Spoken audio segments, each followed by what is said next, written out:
thank you for teaching me about energy. 4 years ago, I remember Don saying that all of America's energy needs could be produced here at home, which was something that I couldn't believe. But now we are clearly on the brink of that. And I also want to thank another board member, Ray Hunt, for brilliantly and calmly sitting me down and explaining where innovation has come from in the energy sector and what it means and where we're going. And, you know, it was 3.5 years ago that we held our first energy conference here at the Bush Center. It was our second public conference after the Afghan Women's Conference, and a lot has changed. An enormous amount has changed. We have a building. We were over there at SMU, but a lot has changed in energy, and you're going to hear about that today. I do want to acknowledge a wonderful person and just absolutely going to be a fabulous leader for the Bush Center, Margaret Spellings. I can't think of anyone I'd rather have as a successor. We brought the Bush Institute to a certain level, and Margaret's going to take it to a much higher level. And I also want to acknowledge Amity Schlaze. I know that Don already did, but Amity and her terrific team put this event together today. And as John mentioned, today's event is part of the Institute's 4% Growth Project. And when we started the project here at the Bush Center, we were thinking about potential, about aspiration. You know, the United States is growing at 2% at best. That's become the new normal, and it's pretty depressing. We asked the question a few years ago when Amity came on board, why can't the country achieve growth of at least 4% on a sustained basis? After all, we've done it in 23 of the last 60 years. So the 4% Growth Project looks at ways to do it and advocates those ways. And we started by concentrating on taxes, then we moved to immigration, and now energy. And there are many reasons for optimism about the economy. I mean, after all, we're Americans. Many of you were here just a few months ago when President Bush was present and spoke movingly at a naturalization ceremony. And that's the kind of spirit that motivates people in America. But nowhere in the economy, not among immigrants, not in high tech, not in tax policy even, is the possibility for growth greater than in energy. Remarkable innovations like hydraulic fracturing have unleashed an energy boom in America. And that boom is one of the most important economic developments in modern times in America. As Steve Keen of Kinder Morgan was recently quoted as saying, these developments are better than the iPad. That's probably obvious to a lot of you here, but it may not be obvious to a lot of Americans. Like the iPad, there's a double boost. There is the power that we get for the economy from producing the energy, and then there is the power to the economy from the efficiencies that abundant energy provides. But a large supply of energy does not guarantee economic growth. I mean, there are lots of places that have plentiful energy supply, but poorly performing economies. So what's the problem? Well, we're going to explore that today at this conference, the link between energy and growth, and we're going to provide some answers. But let me give you a hint. Policy, that's the hint. Public policies matter. The energy boom represents a huge potential for growth, but appropriate regulatory policies are essential to America achieving stronger economic growth. Wrong-headed regulation threatens us. Now, not all regulation hurts. We're not against all regulation. We're not mindless in that sense. But poor regulation strangles. For this conference, our fellow, Bud Weinstein of SMU, prepared a handbook called the Energy Logjam. I think it's an appropriate phrase. That's what we face, a logjam of regulations that shuts down the potential of this promising sector. Dino Falischetti, another Bush fellow, whom you will hear from later today, calculated that annual U.S. GDP may decrease by 0.4%. That's a big number for every $100 billion of resources that the federal government centrally directs toward clean energy. And another Bush fellow, Terry Anderson, has produced an excellent paper, somewhat unexpected actually, on the potential in Native American lands. And here, the values that we treasure at the Bush Center, like property rights, are the key. Another conference speaker in the next panel, Diana Furchtgott-Roth, has estimated that if New York State were to lift its existing moratorium on hydraulic fracturing, its residents living in counties situated above the Marcellus Shale could see their incomes rise by at least 15% over the next 4 years. Other regulatory hurdles exist, including the delay in approving the construction of the Keystone XL pipeline, in granting permits to build facilities to export natural gas, restrictions on offshore drilling and drilling on federal lands, newly proposed carbon emissions regulations, and I could go on.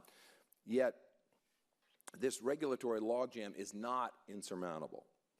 In fact, we have many models for what better energy regulation would look like, and an incredible lineup of speakers who are here today to help us forge a more sensible approach to energy regulation. And that's our purpose today, to find the right policies to make energy an even bigger driver of the U.S. economy than it is today. As with economic growth conferences that we've had in the past, today we're going to begin by asking this question: what places have experienced fast growth? What states or nations? And then working backwards, we ask, well, what regulatory policies have allowed the energy sector to thrive in those states? And we start our day with the jurisdiction of the state. Why is Texas thriving? Why is North Dakota? Where is Pennsylvania versus New York? Later in the day, we'll have a panel that goes through the same exercise with regard to nations. What can the U.S. learn from other countries? Canada, for example. We will also have an important session that examines green regulation, and another looks at the future of coal regulation. After lunch, we'll discuss U.S. export policy and hear from a number of experts and CEOs who have diverse viewpoints, should be interesting, about how export policy should be structured to make the best use of America's energy resources. Following that, we will hear from our new Bush Center president, Margaret Spellings, and the highlight, President Bush. We'll then close the day with a policymakers roundtable featuring James Flaherty, the finance minister of Canada, former Mexican energy secretary Jordi Herrera Flores, and governors Perry, Brownback, and Douglas.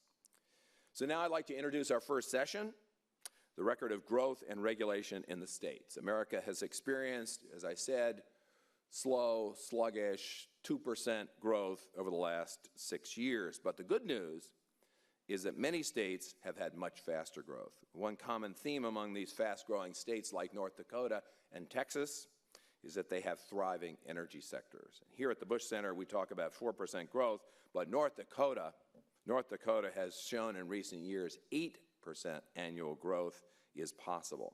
Other states, however, have regulatory policies that have prevented would-be energy booms from occurring. And I should say that the vast majority of American states have strong energy resources. So it's not simply because one state has more energy resources than another.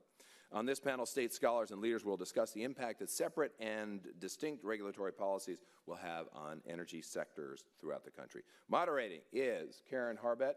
Come on out, Karen, and panel. Karen's the president and CEO of the Institute for 21st Century Energy at the U.S. Chamber of Commerce. In addition, Karen was former Assistant Secretary for Policy and International Affairs at the U.S. Department of Energy. Karen's going to introduce the panelists, but I just would like to give a special note of thanks and welcome to Governor Tom Corbett of Pennsylvania and former Governor Ed Schafer. Please join me in welcoming the panel.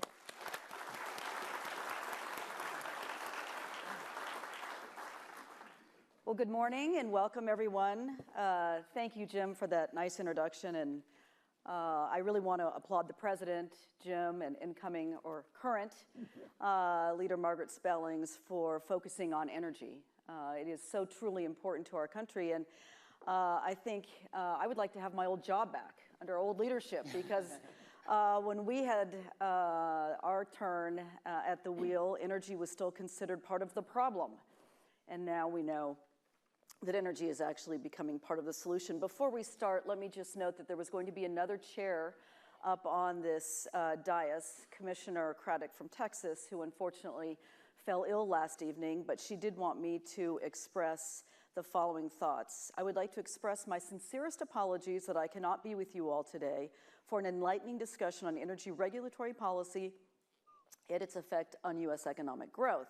While the oil and gas industry is one of the top economic drivers in Texas, we know that consistent and predictable regulation within the energy industry is imperative to the industry's success. That success can be part of a solution and a growing opportunity to address our nation's struggling economy through job growth, economic stimulation, and long-term goals of American energy security. So we will miss that Texas perspective, but we will make up for it with the panel that we have. There's an interesting term in Europe when you are a moderator. It's called a provocateur. So today I'm going to be a lot more fun and use the term provocateur for our discussion. Energy policy was born in the United States largely in the 1970s after the Arab oil embargo, but it was born from a standpoint of vulnerability and scarcity. And yet today in the 21st century, we wake up and we've been dealt a very different hand of cards. And we're living in an unimaginable era of energy abundance. You know, when we move from the problem to the solution, there's real opportunities there in that solution.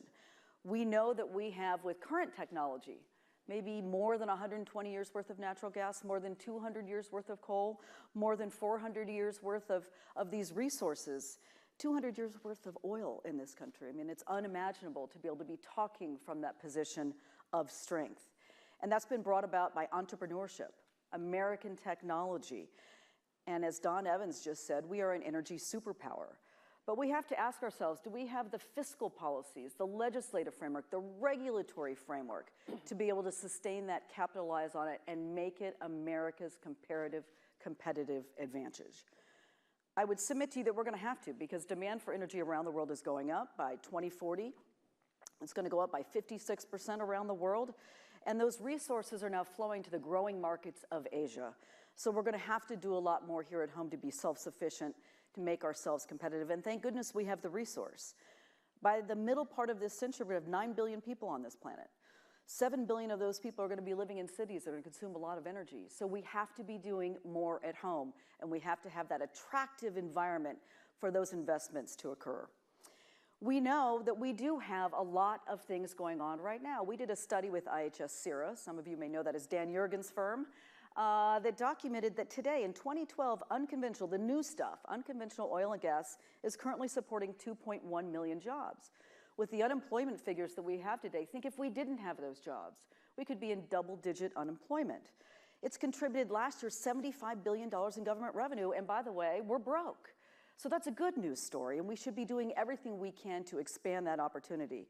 And if we do, those numbers could go to 3.9 million jobs by 2025 and $1.6 trillion in government revenue, and that's state and federal. And that's a lot of money even by Washington standards. And the oil and gas sector is hiring. In fact, hiring to the fact that it's 39% increase in the oil and gas sector versus non-farm employment is down 2.6%. So we should really be careful about killing the goose that is laying the golden egg. But the story gets more interesting, and why we're starting with the state perspective. Where is all this growth happening? It's happening on state and private lands. 100% of the increase of our oil is happening on state and private lands because that's where it can develop. Not 99%, 100%. In fact, the federal contribution to our oil production in this country has gone down 7% in the last 5 years. And on the gas story, it's even more interesting. In terms of gas on federal lands, it is down 33%. But thank goodness it is up 44% on state and private lands. So with this panel, we're going to delve into why that's happening. We're going to look at the manufacturing renaissance that is happening on the back of this shale gale, this shale boom, the chemical industry that has returned from the Middle East, the industries that are coming from Europe and investing here, because we have very affordable energy and abundant energy. We're also going to touch on what's not happening. the federal policies that are coming out of Washington and how the states can't fight back, and what that might do to undercut some of this economic recovery and smother some of the industries that are just getting back off the ground in our country. So I'm going to start with you, Governor Corbett. Governor Corbett has been governor since 2011, and before that he was the Pennsylvania Attorney General. But interestingly, since he's been governor in the several years that he has been, he's added 110 private sector jobs. He came in and was fighting a 110,000. 136,000. You know, I'm already out of date, right? What am I going to tell you? Your portfolio, right? You inherited, you know, a $4.2 billion deficit, right? Right. And about 50% of the jobs have been lost during the recession. You've been able to recover. We've recovered quite a bit. And thank goodness that you've had an abundant, you know, source of energy in your state. And it's been rapid. The impact has been in previously declining counties around your state that, you know, were being put out of business when the steel industry up and left. You know, how do you keep this going so this recovery is not a flash in the pan? Talk about how important it is and where it's happening across the state. Well, first off, when I was Attorney General, I started looking at this because we heard of Lycoming County, where Williamsport, the Little League World Series is. They were telling me about this thing called Marcellus Shale. And it almost sounded too good to be true. And they came down to Fort Worth, Texas. They brought a group down. I said, can I send one of my deputies along? Because I want to make sure that our consumers in Pennsylvania, the landowners were going to be protected at the time, and I just was a little leery. They came back and said, this is a real thing.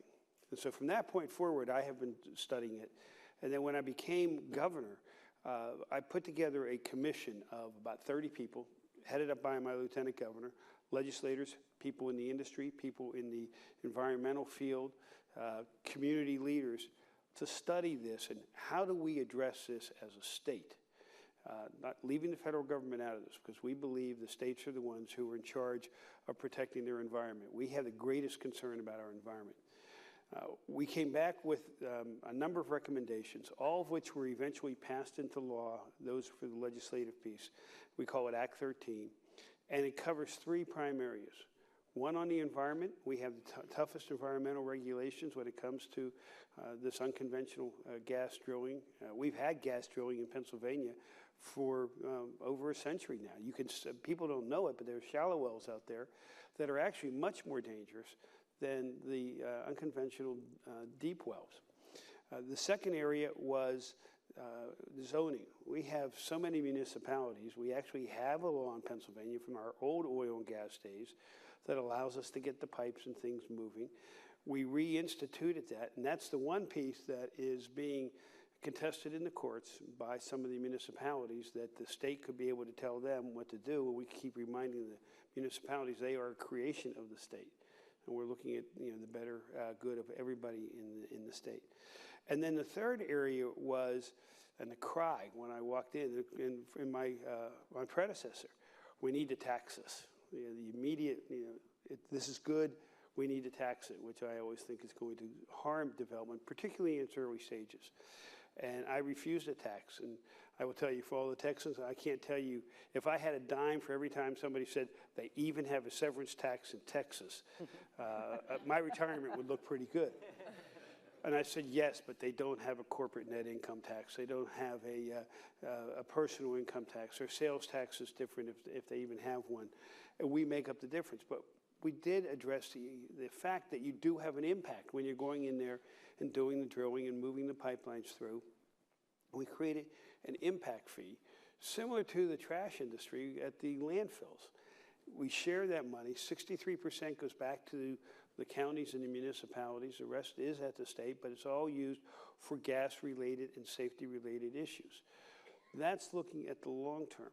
But then you have to continue to work with the communities to get the training, to get the people trained. I was tired, and I went to law school here in Texas, so I have a love of Texas, but I was tired of looking at Texas, Oklahoma, and Louisiana plates coming through Pennsylvania, and it was hurting the industry. We got to get our people trained up there to do it rather than have people from other states come in to do it. That process is starting. The most important part, though, and the industry was very important in doing this, was education. Tell the people the story. And they started running some very, very good commercials. ANGA, Range, Chevron, to this day, all across the state, even in the non-gas areas. And it has produced a great result. And I believe we have the legislature looking at this finally, and that's who you have to get to. This is a long-term play. This isn't a 2, 4, 6-year cycle of an election. This isn't one generation. It's multiple generations. But your state is not of one view. There's producing and there's non-producing. There's people that are feeling that they're not getting their fair share of this, if you will. I mean, how have you addressed that? Do they understand that this is broad and deep and that, that does benefit everybody? We have that, across the country, producing and non-producing states, and we're seeing that the non-producing states are benefiting just as. But how did you address it at the state level? Because they feel that they're not part of this revolution. Have you seen the opposition to this evolve as a result? Well, there's two different oppositions. There's the environmental. It may harm this. It may harm that with no evidence. You've seen the movie Glassman, and I'm sure you've seen the movie Frack Nation in response to that. I'm out there all the time, and I'm listening to the people. The vehement anti-people are dwindling in numbers as we educate. And it's very important for the industry to continue that education. It can't necessarily be the government that continues the education, but we also have to demonstrate to them that all across the state, everybody is benefiting by this. As I said, we've added 136,000 new jobs, private sector jobs. And Mr. Evans, you talked about the president talking about private sector, and that's what I believe in. We've reduced across the state, county, state, and local jobs in the municipalities by about 20,000.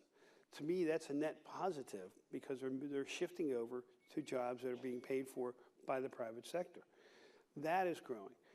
You are seeing areas, excuse me, of our people learning the industry and saying, I can do this water treatment plant. I can do water treatment on site. Their ingenuity, their creativity, startup companies coming out of universities like Carnegie Mellon University, dealing with this. And as people talk about that, that information is going across the state. But the best place is in the pocketbook, isn't it? We have reduced, and I want to make sure I do the numbers in the correct order, natural gas prices are down by 50%. Electricity prices are down by 40% in Pennsylvania in the last 4 years. And it has a great deal to do not only with the natural gas, but in Pennsylvania, we are blessed with a very broad portfolio of electricity producing coal, natural gas, nuclear. We have 5 nuclear power plants in Pennsylvania. We do have wind and solar. We have some timber, and we have some hydro. We have that balance. Well, and you just point out it is a pocketbook issue. That same study that I mentioned earlier, the IHS CIRRUS study, showed that on unconventional alone, disposable income for the American family went up $1,200. It is a pocketbook issue, and there's more disposable income out there, which is huge, and that's going to go up. And I've been across your state, and it is tremendous to see Greene County, for example. It has a new, a whole new facility at their high school. They have a whole new physical education facility, and it's really pulsing through the communities all across our country. And there's no better person to talk about that than Governor Schafer, two-term governor of North Dakota. Your campaign tagline when you were running for governor both times was "Schafer means business." And you certainly carried that through when you were Secretary of Agriculture as well, and having been a very successful businessman your entire life. But North Dakota is an amazing story. It's catapulted to #2 in terms of production of oil in our country. It has the lowest unemployment rate in our country, and much of the country, I think, was really caught by surprise that this could happen so quickly. But in reality, you and state government have been laying the foundation for this success for quite some time. So can you describe the path that you went down to pursue and capitalize on this resource and attract these huge investments that were necessary to unlock these resources and build the infrastructure necessary? Thank you for your kind comments about North Dakota. I appreciate that in the introduction. And it really is an honor for me to be here today to talk about the North Dakota experience. I want to thank President Bush and First Lady Laura Bush and the Bush Institute for the invitation to be here today. And it really is something that we can point to in North Dakota that has been an exciting trail. In the 1990s, then Governor George W. Bush and I were a part of a group of state organizations and governors association that were suing the federal government on various issues where they infringed upon the state's responsibilities of tax and regulation. We usually lost those lawsuits. Of course, we sued in federal court. So the states kind of came, on the downside of those lawsuits. But as we kept trying to figure out where that responsibility was between states and the federal government, in the burdensome and imposing costs of doing business, which are tax and regulation, we started to go to work in North Dakota and say, if we're going to keep the federal government out of our way, we need to set high standards, and then we need to produce the arena in which investment can perform to meet those standards. Not to have regulatory schemes that shut people down or reduce production or lower investment, but have our responsibilities to help the business community meet those high responsibilities. We felt that was important in how we led the state to stay out of the clutches and oppression of the federal government.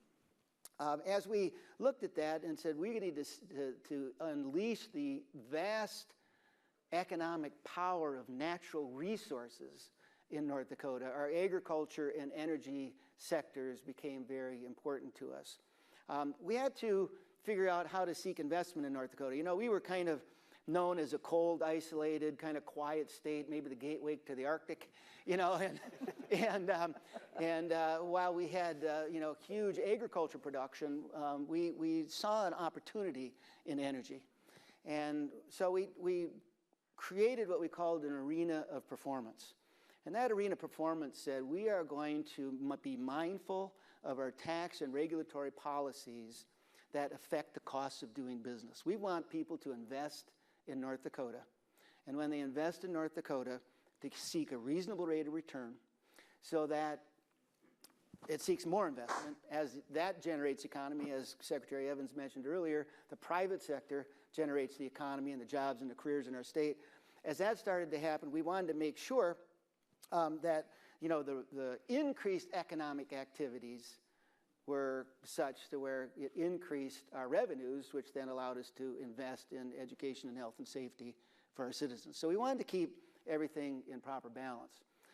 Focusing specifically on the energy sector, we looked at the new technologies that were coming in the 1990s, which was horizontal drilling. The hydraulic fracturing hadn't happened yet. Horizontal drilling was the new thing. But horizontal drilling had the opportunity to get to oil deposits that we knew were in North Dakota, but were before then unaffordable and unreachable with limited access. So we convinced our legislature to lower or put a holiday on extraction taxes for horizontal wells.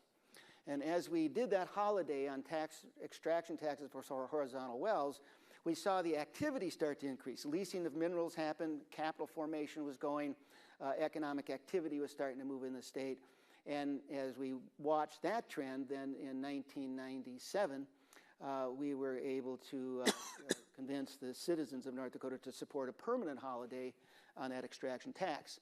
That really started the mood or the investment potential in North Dakota. So today, instead of that gateway to the Arctic, we are known as the state with the best economy in the nation.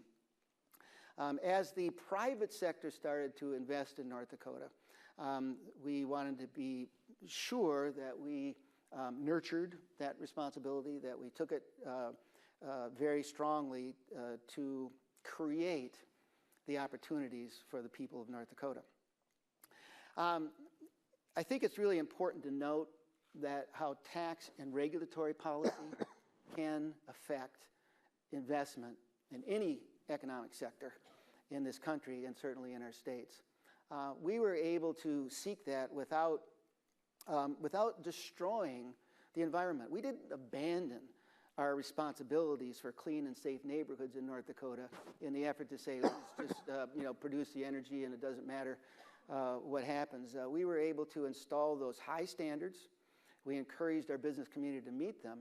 And today, as unbelievable as it may sound, when California has 5 of the 12 largest oil fields in the United States of America, and a hugely burdensome structure of tax and regulation, North Dakota is outproducing them. Now, that doesn't make a whole lot of sense, but that is the case. And another example I'd give you where public policy makes such a huge difference is we have about 180 rigs drilling in North Dakota today. We drill 2,000 holes a year in the state, seeking oil in the hard rock structures in our state. And interestingly enough, there's one well being drilled on a federal piece of property in North Dakota. Again, the policy just doesn't make sense if you want to harness the potential economic capacity of the natural resources in our states and in our country. So I think we can look at the North Dakota experience. Absolutely. We generated a tax and regulatory policy that sought investment. That investment came with good rates of return, and it energized the state of North Dakota and is infecting now, as we produce 12% of the nation's oil capacity daily, it's affecting the whole economy. Over the last 10 years, our wage income growth in North Dakota has grown 86%. The personal income growth has been 100%. Our GDP growth is 150%. If we could translate the North Dakota message to other states as we I kind of look at it as you have the billows under the furnace and you're trying to keep the fire going, and in the same time you have your foot on the back door here trying to keep the federal government out of the way.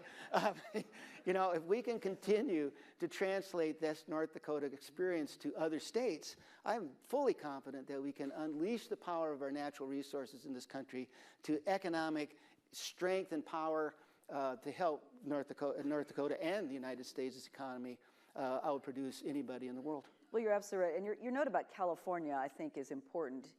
California is home to a very historied oil industry, and today they have the Monterey shale play in California, which is potentially the largest shale play in our country.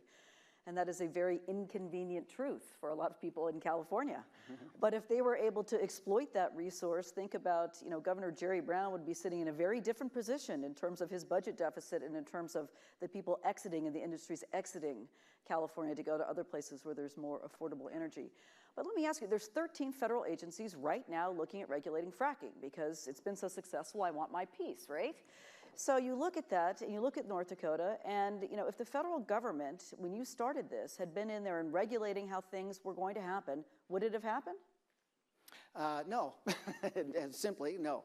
I think the important thing, just getting back to the regulatory issue, the important thing is to keeping the federal government out of the regulatory scheme in any state is not an effort to abandon principle. You can have good, strong regulations. Governor Corbett mentioned strong regulations in the state. North Dakota has what I believe are the toughest hydraulic fracturing regulations in any state in the nation, and yet 98% of our wells are drilled with hydraulic fracturing. And I think it's important to note for citizens in California and other states that you can harvest these natural resources without destroying the environment. This can be done. And importantly, with hydraulic fracturing in North Dakota, we make sure that our wells are cased properly as they go through the water issues, or the water inclines. We make sure that they're pressure tested before any oil production is happening. We make sure that high bonding situations are in place so that reclamation efforts are really, again, the best in the country. But that's because of North Dakota. And you regulate closest to the problem, right, closest to the issue, you do the best job. And the United States can't do that. The conditions in Governor Corbett's state in Pennsylvania for drilling, for hydraulic fracturing, for gas versus oil, for the water aquifers and things that they deal with there versus North Dakota are totally different. Very different, absolutely. The only way the United States knows how to operate is with one size fits all. They shuffle the deck. As you said, 13 different agencies are trying to figure out hydraulic fracturing.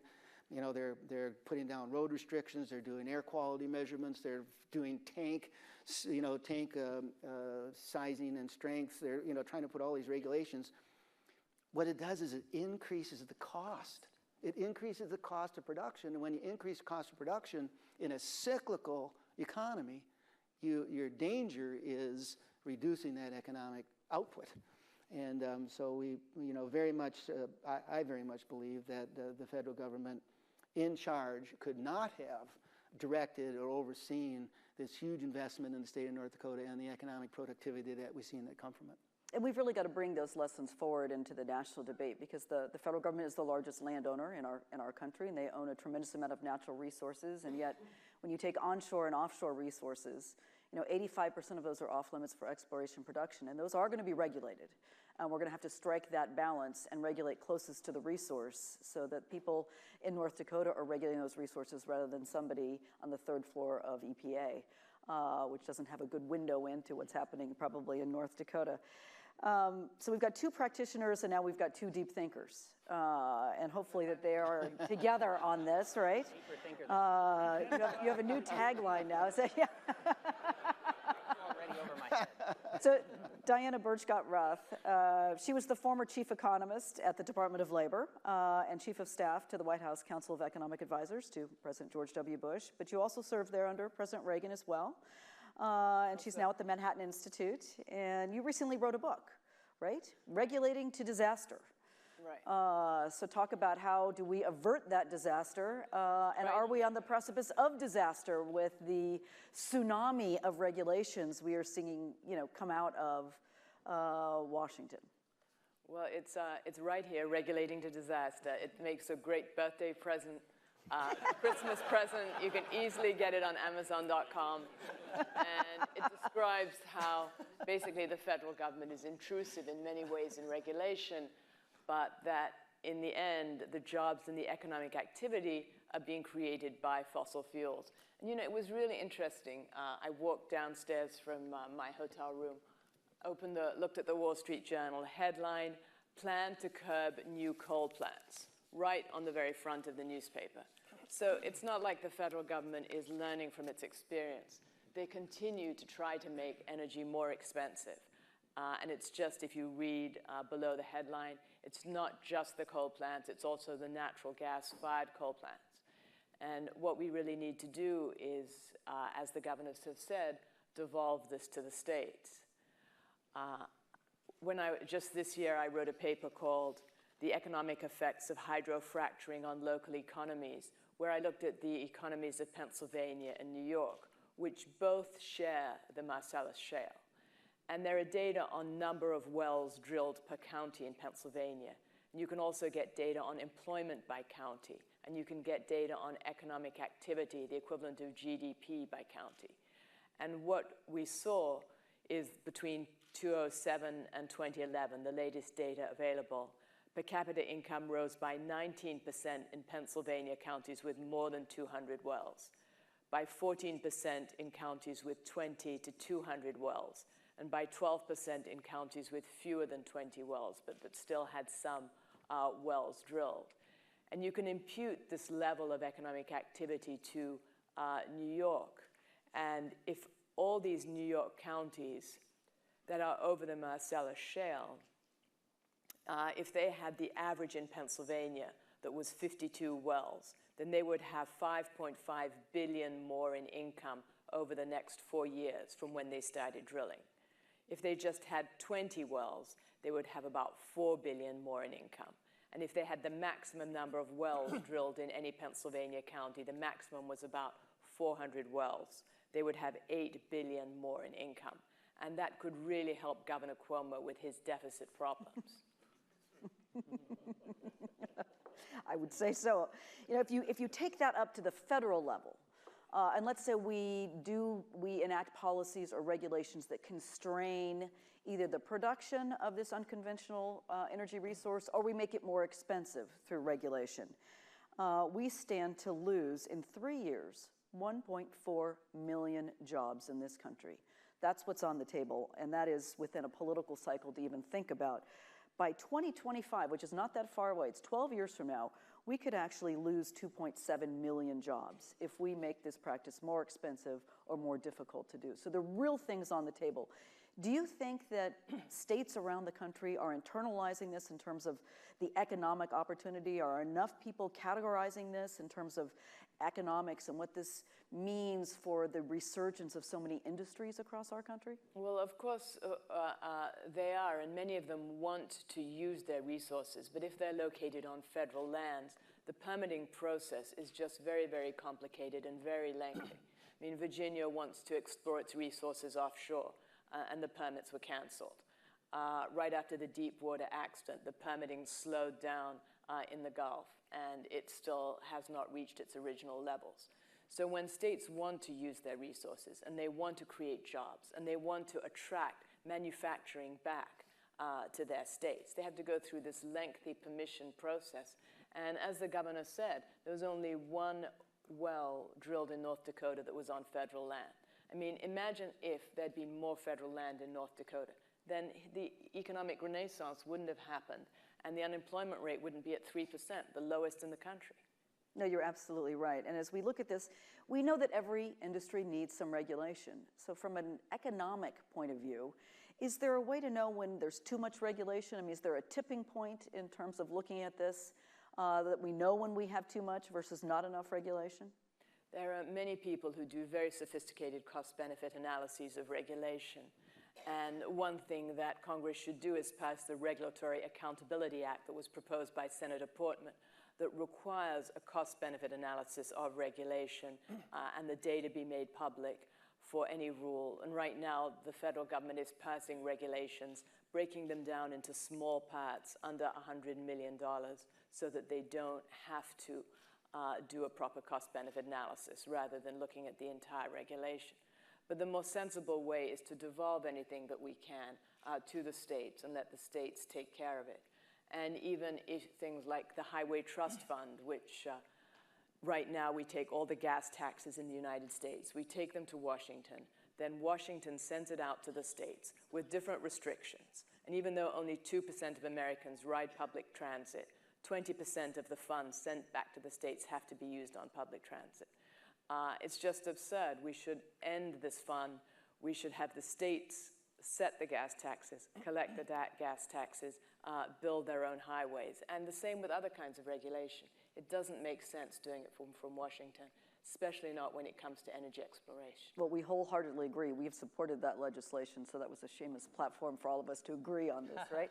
Because we absolutely need to hold the government accountable for what they are proposing, and there is no way, in terms of transparency or cost benefit, to actually introduce that into our regulatory framework. And if you look at some of the regulations that have been passed, for example, the mercury regulation. And the mercury regulation, they looked at the benefits. They said that the benefits were caused by a reduction in particulates. And by the way, in the mercury rule, mercury was being regulated, not particulates. It wasn't a particulate rule. And it was a reduction in particulates that would lead to a reduction in asthma, which would lead to fewer school days and work days missed. The only problem is that as particulates have steadily declined over the past 20 years, asthma has gone up.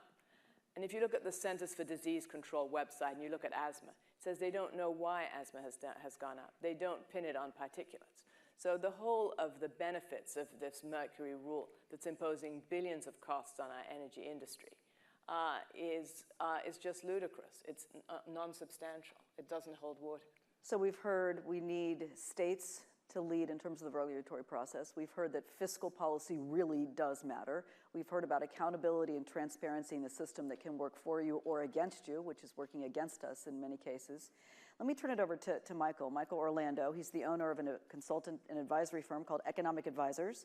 He's also a lecturer on global energy management in the University of Colorado in Boulder.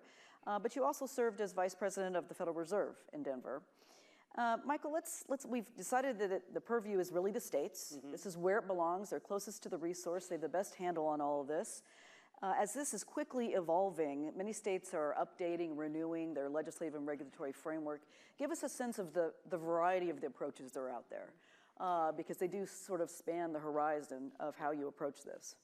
Well, I don't know that there's really a lot of systematic things that pop out of the political processes, I guess would be my first response to that. So it's hard to really categorize things. Like if you take a particular issue, say fracking, you might be able to describe a spectrum. Some states have completely banned it. Sometimes that's in places where they have no energy activity, so that's not a big deal, and it's sort of a PR thing, I suppose.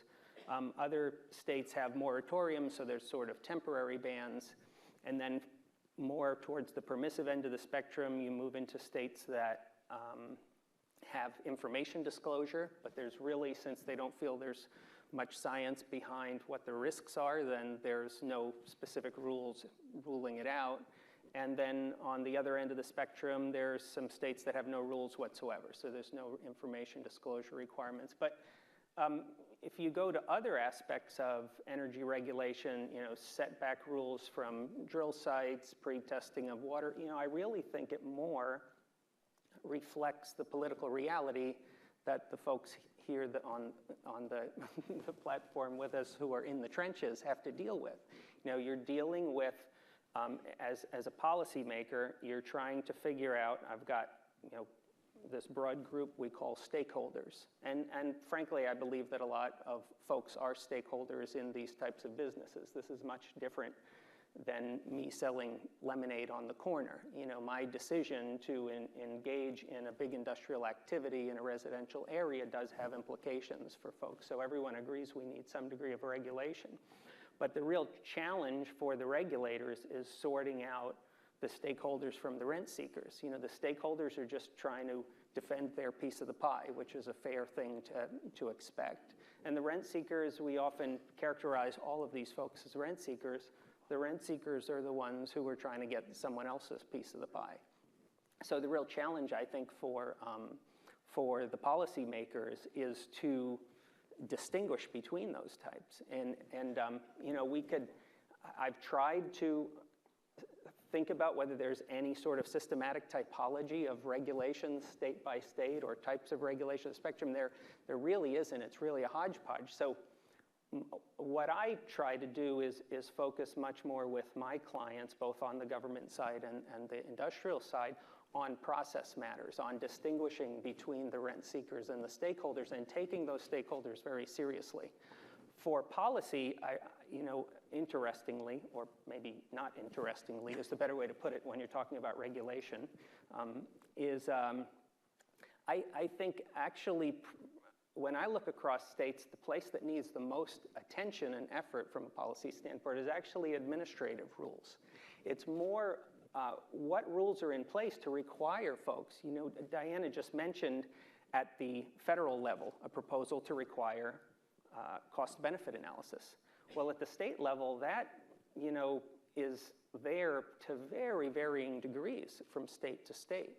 And so it's in the boring details of the administrative rules that you frame the game between the stakeholders who are then coming forward, and some of them are saying, look, we're creating jobs and we're doing all this stuff and we can take responsibility, and others saying, yeah, but what about my water? And then you force folks to kind of really reveal true expected costs, and you also identify stakeholders who may be able to bargain outside of a regulatory process and say, oh, what if this developer can actually insure the risk you really care about? If it's really that risk that you care about, what if we can insure it and do all of this without any kind of regulatory overprint?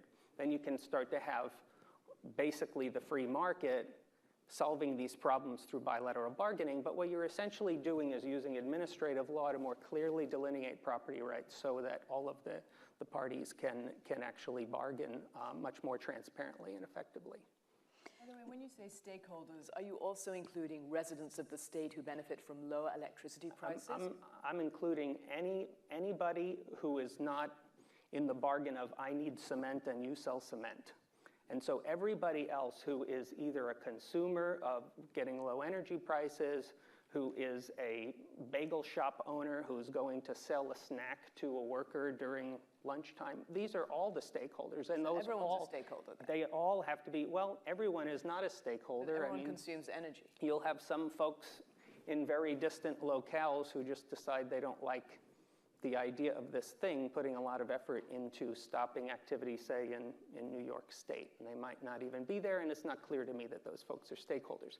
If they believe they're stakeholders, they can bring forth some kind of estimate of what their their impact is from this activity. But this is where, again, the administrative rules would actually kind of sort out which of these folks have a substantive claim to being a stakeholder and which don't.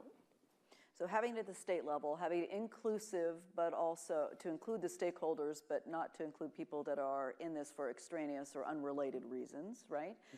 We know that we need balance. We know we need good fiscal policy. And out of the end of that becomes the energy boom that we're seeing. Well, let's take the flip side of that for the moment in my provocateur hat. You know, you take the Wall Street Journal today, plan to curb new coal plants, and the subtitle is who's going out of business. And you're going to hear some of that later on today. And you look at the retirements of coal plants in our country, what's been happening. Actually, the subtitle is EPA ready to require costly novel equipment to capture greenhouse emissions. They don't talk about who's going out of business. They just seem to think it's a plus for everybody. It's coal plants that are going to be retired, mines are going to be shut down, but importantly, the stakeholder part of it, it's the electricity prices that are going to go up. And we were talking beforehand about what's happening in Germany right now. In Germany, after Fukushima, they decided to actually retire the use of nuclear power in their country. And as they're phasing down nuclear power, they found that actually they couldn't rely on this heavily subsidized renewable energy, and they had to cut the subsidies because they were broke. But they couldn't keep the lights on. So guess what they're doing in Germany right now? Coal. They're building 27 coal plants in Germany. But in the interim, their electricity prices have gone up 68%. So we don't have to look very far to see the implications and the ramifications of policies that are currently under consideration, if not implementation. So Governor Corbett, you're in the bullseye on this. You look at, over the last couple of years, the retirements in terms of generation capacity. It's really centered in Pennsylvania, Ohio. You're going to hear a little bit about that this afternoon from folks that have been forced into making uneconomic decisions, retiring things in your state that were employing people, keeping prices low, and you don't have a way to fight that off, right? Well, no, it's very difficult because of the regulatory side, as we've talked about. First Energy, a major electric producer based out of Akron, Ohio, purchased one of the companies in Pennsylvania 6, 7, 10 years ago. And now they're closing down two coal-fired plants. One a very old coal-fired plant, the other one old, but had just been rehabbed about 3 or 4 years ago with all the scrubbers and everything you need. Now, to hear them talk about it, they said that there is a lack of demand for electricity. I have a hard time completely understanding that because we're in the Northeast. And as you know, the PJM is part of the management of the grid up there. There seems to be quite a bit of demand and continues to grow in the Northeast. But we do have a huge amount of capacity to replace that with our nuclear plants and with gas power plants. And we have 2 new gas power plants, smaller plants that are being built in various regions of the state. It really comes back to, and I like the stakeholder analogy, which stakeholder is being affected directly and indirectly. The Greene County is a prime example. If you look at a map of Pennsylvania, Greene County is a very southwestern county. It's bordered by West Virginia on both sides. And it's coal country, hard coal country, has been there for a long period of time. Economically coming back because of natural gas now, but is declining in its coal because some of the coal fields are going to be down there. West Virginia, southeastern Ohio, all the way down into Kentucky are being affected by this. I always keep in mind the president talks about he wants a balanced portfolio. Yet this administration and the EPA are doing anything but balancing their portfolio. You continue to increase the wind and the solar that cannot provide the amount of energy that we need, and it is much more costly if you're looking at the cost-benefit analysis of it than what we're doing with nuclear power, in gas and coal.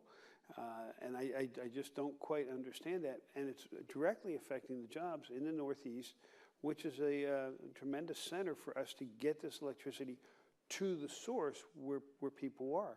You brought up Germany. I was in Germany last year in March on a trade mission.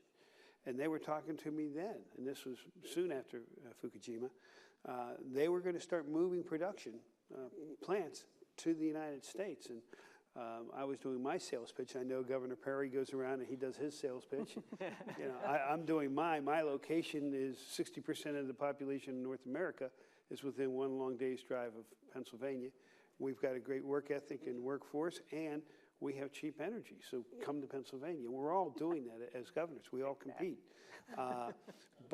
And they're taking a look at that. They are coming. We are seeing that. A lot of it has to do not only with the taxes that we all impose, but in the regulatory climate. You were noting the difference between the states. Well, that's the beauty of this country, really. We are the laboratories of democracy. We talk about it all the time. And we watch each other. We learn from each other. We take ideas from each other. I don't discount that there is great advantage to leaving local or state control over the substantive regulation.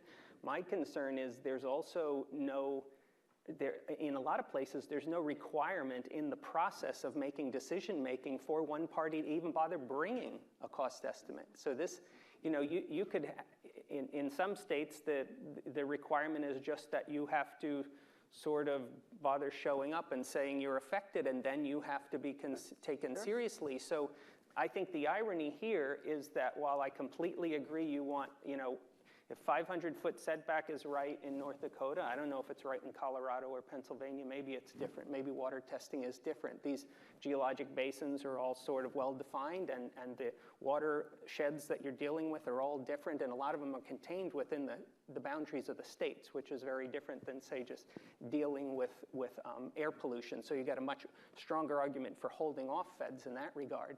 But the irony to me is that you might be actually benefited because the way we make decisions around the world, frankly, this is one of the liberating things to me about economics is we all make decisions the same way. I think we all do make decisions the same way. And so if we're all basically sort of fairly worried about our own interests, the irony is we need to have probably a little more systematic guidance on how to balance those interests when you're going through policy decision making. I wouldn't argue with you there at all, but I would note this because it's something that in my days as Attorney General and before as Chairman of the Commission on Crime and Delinquency in Pennsylvania, looking at crime legislation, we would have saved ourselves a lot of money in legislation and a lot of cost if we would take a cost-benefit analysis to every piece of legislation that goes through a General Assembly or goes through the Congress, but we don't do that. And that is trying to merge the economic thought with the political reality. And unfortunately, we just don't get there. Governor Schafer, I'm going to ask you a question and then you get your point in as well when you answer. Let's turn to another aspect of this invisible cost as well, which we haven't talked about in regulation, which is permitting. You've got a lot of molecules in North Dakota, but unless you can get them to where somebody's going to need them, use them, buy them, it's not really of good use to you. And so you look at permitting, whether it's in pipelines or whether it's in, we've really become a banana republic in this country. Build absolutely nothing anywhere near anyone. And if we don't get a handle on, between the federal and the states, start working better on permitting to move these great resources around our country, we're squandering this opportunity. That's an invisible cost. It's raising the cost or devaluing the value of your resource. So when you talk about whatever you want to talk about, also talk about this invisible cost that the government is imposing on us by slowing down the permitting process. I'd like to step into, for a minute, the coal discussion, because unbeknownst to anybody here, North Dakota is a coal-producing state. We mine 20 million tons of coal a year with which to generate electricity, which provides heat and light for our neighboring states. Earlier I talked about setting high standards and meeting them and helping our business community meet those high standards. Here's an interesting example of how the state regulatory versus the national regulatory vision works. Had an EPA, Environmental Protection Agency administrator, come into my office in the Capitol and say, we've got an air quality problem. And I said, well, North Dakota is the first and to date the only state that has met the clean air standards. She was very concerned about the fact that, the federal oversight on the Clean Air Act, we weren't meeting that in the state. And I said, but we're the only ones. And she said, yes, and that is so good that we think you now have to super clean your air. So that when it blows into neighboring states, it diffuses the problem. Yeah. And I just pulled my hair out, but, and my hair was dark then. But, that's the vision of the federal government wasn't North Dakota meeting the standards. The vision of the federal government was how we can use that to affect other states. And it was ridiculous in the face of it. It's a stupid example, but it's true. So I think you have to understand. I want to also I will disagree with the cost-benefit analysis on regulatory process. I do not believe that a cost-benefit analysis is the appropriate measurement for a regulatory process, because any of our governments, local, state, or federal governments, have a responsibility to provide clean, safe, growing, economically sound neighborhoods and communities. Sometimes that's costly. The point is, the regulation needs to be enforced in a fair and consistent manner, so that businesses can build in those costs when they do their return on investment analysis. The analysis, I don't think, is cost-benefit. I think the analysis is return on investment and predictability of government in delivering regulations. That is what seeks investment. So I would take a little issue with the panelists here on that issue. The hidden costs of permitting is dramatic. Just think about if in the case of an independent oil producer, most of which our oil activity in North Dakota are independent producers, those independent producers borrow money. They leverage money on the assets they have in the ground, on the proven reserves that are there. You have to go borrow the money so that you can, drill the wells or, buy more minerals or advance the process in some way. If you have owned those minerals and you have borrowed the money to be able to produce, and for a regulatory system, instead of a 90-day permit, you end up getting a 6 months process to get your permit, or in the case of the federal government, years to get that. Think of the cost again, how that affects the cost of your operations. And that hidden cost of permitting is a big deal. And certainly there is a balance there. Again, high standards are important, consistent delivery of them, of the regulations, but importantly, understanding and knowing siting regulations, permitting regulations, and allowing people to use good judgment to place a site and then issuing a permit, rather than holding up in the bureaucracy of government, which is hugely costly and often chases opportunities away because you just don't, you don't want to deal with it. You're absolutely right. That's also the problem turn with this pipelines. up with pipelines as well. Keystone XL, and we need a whole new generation of pipelines to be able to get your oil and gas out to where it's required in the different states. Well, his oil is coming to Philadelphia. That's right. By train. Yes. 100 unit car, 100 car units are coming to Philadelphia, two trains a day to the refinery in Philadelphia. We no longer, this is an important point, bring any oil from Africa into Philadelphia to be refined there. The refinery was going to close 2 years ago. We've been able to keep it open with a new purchaser from Sunoco. It's reduced the cost using the Bakken crude coming over there. We've kept those people employed, and we're reducing our cost of energy again. And that's a good news story, but also a bad news story, right? We've had to do a workaround. I mean, the private sector is very entrepreneurial. We find a way around this. But instead, it would be nice if actually the government was actually helping to make this happen in the most economically viable way, right? You're on notice now that I would like to invite the audience into this conversation and ask questions of any of the panelists that you would like, because if you don't, then I'm going to continue to drone on, and I'm sure you would prefer to hear from them rather than me. Does anybody have any questions? Hearing none. Oh, do we have one up there? No, that's the lady with the microphone. My glasses need cleaning. As we wait for questions and you overcome your shyness, I will ask. Perfect. This is for Governor Corbett.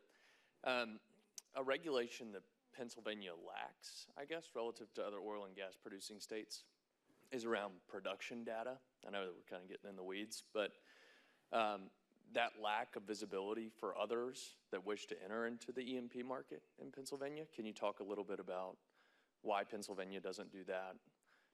are there plans to have more production data available to the public over time? Well, I think if you look at it, keep in mind, we started oil production a long time ago when Colonel Drake founded Titusville and found the well there.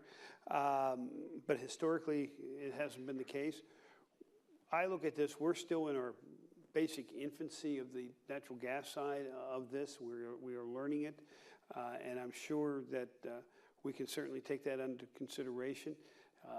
Again, that would more than likely be a legislative piece, and we'll have to see how the legislature wants to deal with that. But that hadn't been brought to my attention at this point in time, so I want to thank you for doing that. Michael? You do have data on wells drilled. Wells drilled, right. Yeah, available on the internet. Yeah, I would just like to also follow on that. The one thing, again, from my experience looking across states that I would advise, is if there's going to be any regulation, frankly, disclosure and available information about the risks and opportunities that folks face in a certain environment are really the most important ones. I mean, when you think about it, our belief in decentralized decision-making, to put it in the dorky way of an economist, or free markets, is really based on assumptions about everyone having information to make decisions that are best for them. So if I'm, as a policy advisor, going to err on the side of caution, I generally try to be pretty restrictive when it comes to proposing prescriptive regulations, and I tend to be kind of permissive when it comes to, folks asking for more information. I think more information actually does make markets work quite a bit better. I was probably not the best manager of time because I've got a clock staring at me that says that we are counting down, and I know that our former boss is very persnickety about staying on schedule, so I'm going to do that. I think what you've heard today is let's keep it local. The state regulators and state practitioners are best positioned to do it and do it right and do it to the best of their citizens. Make it open, make it transparent, make it inclusive, make it balanced, but also recognize that at the moment in an era of abundance, our federal policy has not caught up with our energy reality. We are not making it easier to do business here in the energy business on the federal perspective. We're making it harder, and we're making it more costly to the American public. Over time, that will eat into our competitiveness. So states can get it right. Hopefully we can bring that state model to Washington to help Washington get it right for the economy. So please join me in thanking our panelists for taking their time today.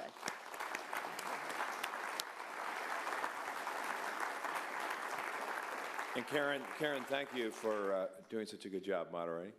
Usually I have to come up here as a kind of subtle hint to the moderator that it's time to stop, but you figured that out for yourself.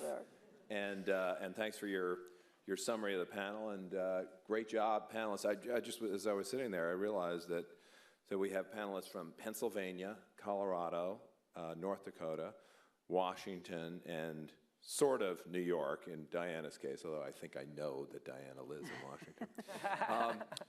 So thanks a lot. We're now going to move to our concurrent breakout sessions. So let me just tell you how that works. You can choose to either stay in the auditorium, although there's a 10-minute break, so you can go out and come back in. And in the auditorium, we have a session on the future of coal regulation, moderated by Bruce Bullock, the director of the McGuire Energy Institute at Southern Methodist University, which has been a great partner of ours ever since the first energy conference, and very timely, as Diana mentioned. It's on the front page of the Wall Street Journal, coal regulation is. And then just outside the auditorium, in the Hall of State, and we've had people to direct you there if you can't find it, will be another session called Green or Growing, and this session will ask whether we must decide between economic growth and environmental quality, or rather that they can be complementary goals. And our Green or Growing session will be moderated by Terry Anderson, the president of the Property and Environmental Research Center, which is based in Bozeman, Montana, another state represented here today, and has published widely on the topic of free market environmentalism. Okay, so for now, there will be a 10-minute break, and we'll come right back here or else go into the Hall of State. Again, thank you, first panel.